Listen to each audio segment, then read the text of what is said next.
Assalamualaikum warahmatullahi wabarakatuh.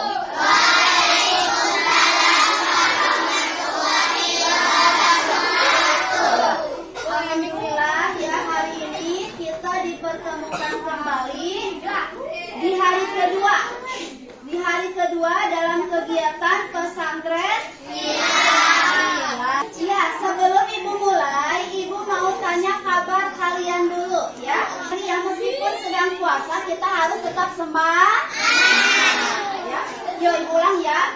Bagaimana kabarnya hari ini?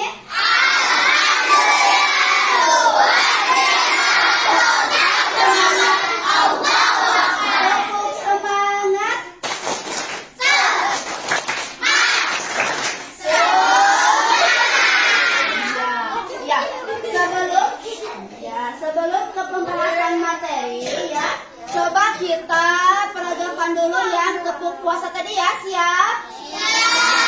Siap? Tepuk puasa.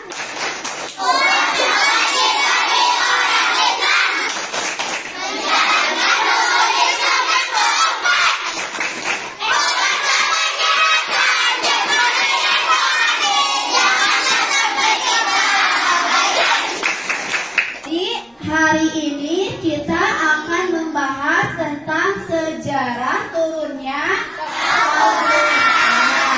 Coba sebelum dibahas lebih lanjut, ibu mau tanya dulu. Dalam Al-Quran itu ada berapa surah? Ada berapa surah? Ya. Kalian suka tidak baca Al-Quran? Betul. Apalagi sekarang kita sedang berpuasa, sedang berada di bulan suci Ramadan. Ya, harus lebih sering lagi membaca Al-Quran. Nah, dalam Al-Quran yang sering kalian baca, ya, sekarang bawa Al-Quran? Jangan tidak bawa? Bawa, ya. Ya, dalam Al-Quran tersebut ada berapa surah semuanya? Ada 114 surah. Diawali dengan surah apa? Ya, diawali dengan surah Al-Fatihah sebagai pembuka. Dan yang terakhir surah apa? Surah An-Nas. Jadi surah Al-Fatihah itu urutannya surah yang pertama dalam Al-Quran. Dan yang terakhir itu sebagai penutupnya ada surah An-Nas. Perhatikan, perhatikan, ada yang tahu surah apa yang pertama kali turun? Bukan Al-Fatihah. Kalau Al-Fatihah itu urutan yang pertama dalam Al-Quran. Kalau surah yang pertama kali turun itu surah apa? Ada yang tahu? Apa? Naon cenah?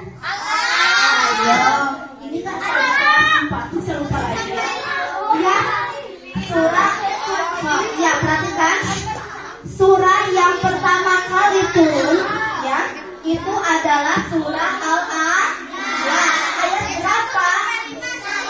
Ayat 1 sampai 5. Ya, nah, supaya kalian lebih paham ya bagaimana sejarah turunnya Al-Quran, yuk kita sama-sama simak video di depan ya. Video di sini akan membahas bagaimana sejarah turunnya Al-Quran. Ya, mau disimak? Disimak baik-baik supaya kita paham. Siap ya? Jangan ada yang not. Apalagi sampai ada yang perhatikan ke depan semuanya ya.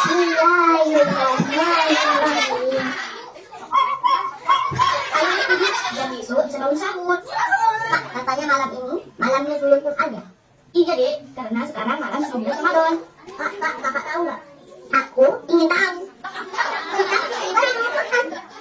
Peristiwa ini terjadi ketika Rasulullah berusia 40 tahun dek.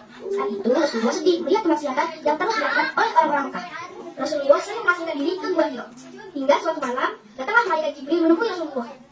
Malaikat Jibril berkata kepada Rasulullah, "Iqra," yang artinya bacalah. Rasulullah terkejut sekali dan menjawab, "Saya tidak bisa membaca." Malaikat Jibril berkata lagi, "Iqra." Tetapi jawaban Rasulullah tetap sama. Kenapa Rasulullah bilang tidak bisa membaca, Kak? Karena saat itu Rasulullah belum pernah belajar baca tulis, Dek. Dan karena itu juga, jadi semakin menegaskan bahwa Al-Quran yang Rasulullah ajarkan berasal dari Allah, bukan karangan Rasulullah sendiri. Oh, terus habis itu malaikat Jibril bilang apa? Malaikat Jibril terus meminta Rasulullah membaca, tapi jawaban Rasulullah tetap sama. Itu terjadi 3 kali. Hingga akhirnya Rasulullah bertanya, apa yang harus saya baca? Setelah itu, malaikat Jibril membacakan surat Al-Alaq ayat pertama hingga ayat kelima. Bismillahirrahmanirrahim. Iqra bismi rabbikal ladzi khalaq. Khalaqal insana min 'alaq. Iqra wa rabbukal akram. Alladzi 'allama bil qalam. 'allamal insana ma lam ya'lam. Yang artinya, bacalah dengan menyebut nama Tuhanmu yang menciptakan. Dia telah menciptakan manusia dari sejumlah darah. Bacalah, dan Tuhanmu lah yang maha mulia, yang mengajarkan manusia melalui perantaraan kalam. Dia mengajarkan manusia apa yang tidak diketahuinya. Setelah mengajarkan 5 ayat itu dan memastikan Rasulullah mampu menilainya, malaikat Jibril pun pergi meninggalkan Rasulullah dengan hati yang menyerupai firman Allah tadi. Berarti hal itu baru turun 5 ayat saja ya? Iya, ayat-ayat lainnya diturunkan berangsur-angsur sesuai dengan keperluannya kepada Nabi. Hal ini terjadi selama 22 tahun, 2 bulan, dan 22 hari. Allah menjaga kemurnian Al-Quran hingga hari kiamat nanti, Dek. Jadi ayat-ayat yang kita baca sekarang tetap sama seperti yang dulu disampaikan kepada Rasulullah. Masya Allah, Al-Quran itu salah satu pedoman kita, Dek. Al-Quran sebagai petunjuk, peringatan, obat, dan rahmat dari Allah untuk kita. Makanya kita harus selalu berinteraksi dengan Al-Quran. Gitu, Dek. Sudah disimak videonya? Ya. Nah, itu sedikit penjelasan tentang sejarah turunnya Al-Quran. Coba. Sejarah turunnya Al-Quran itu terjadi saat Nabi Muhammad berusia berapa tahun? Berapa? 40 atau 20? Nah, saat Nabi Muhammad berusia 40 tahun. Di mana tempatnya? Tempat terjadinya? Di mana? Ayo, ada yang masih bingung di mana? Di Jogja sebenarnya. Iya, tempat terjadinya yaitu di Gua Hiro. Di Gua Hiro. Saat Nabi Muhammad sedang menyendiri atau sedang merenung di Gua Hiro. Ibu tanya, kenapa Nabi Muhammad menyendiri di Gua Hiro? Karena sedih. Kenapa sedihnya? Karena ayo, menyaksikan kemaksiatan di Makkah, orang Mekah. Ya, makanya Nabi Muhammad menyendiri di Gua Hiro. Nah, saat Nabi Muhammad menyendiri di Gua Hiro itu, turunlah surah yang pertama melalui siapa?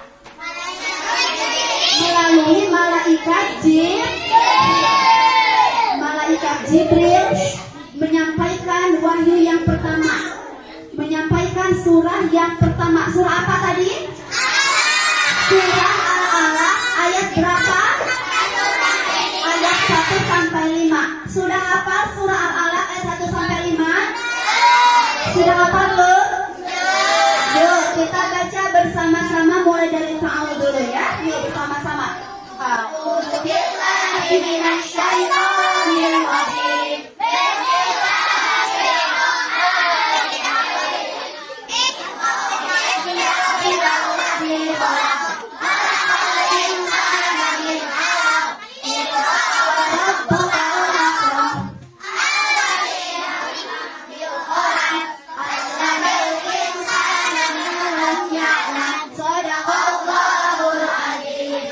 Selanjutnya ya, itu turun secara berangsur-angsur atau secara bertahap. Nah, prosesnya selama 22 tahun, terus 2 bulan, 22 hari. Ibu tanya lagi, ada berapa juz? Ada 30 juz. Ada berapa ayat? Semuanya ada berapa ayat? 6.666.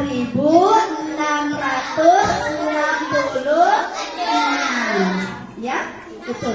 Nah, itu sedikit penjelasan pesan mengenai sejarah